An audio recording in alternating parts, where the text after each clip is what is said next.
Hi everyone, welcome to the 3-Minute Math YouTube channel. We go over solutions to complex math problems in 3 minutes or less. Our next problem is from the 2013 AMC 8 question number 16. A number of students from Fibonacci Middle School are taking part in a community service project. The ratio of 8th to 6th graders is 5 to 3, and the ratio of 8th to 7th graders is 8 to 5. What is the smallest number of students that can be participating in the project?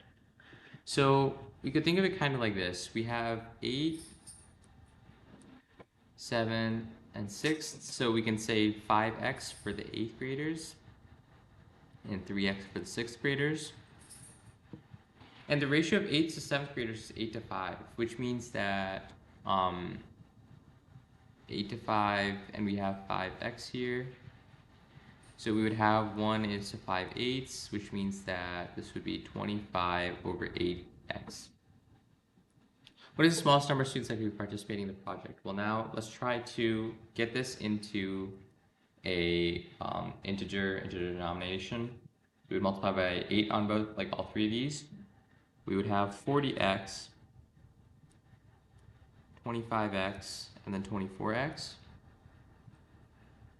And there's no common factors between these. So if we want to assume the lowest case scenario, we have let x equal 1, which would be 40 plus 25 plus 24, which is equal to 89, which means the E is our answer.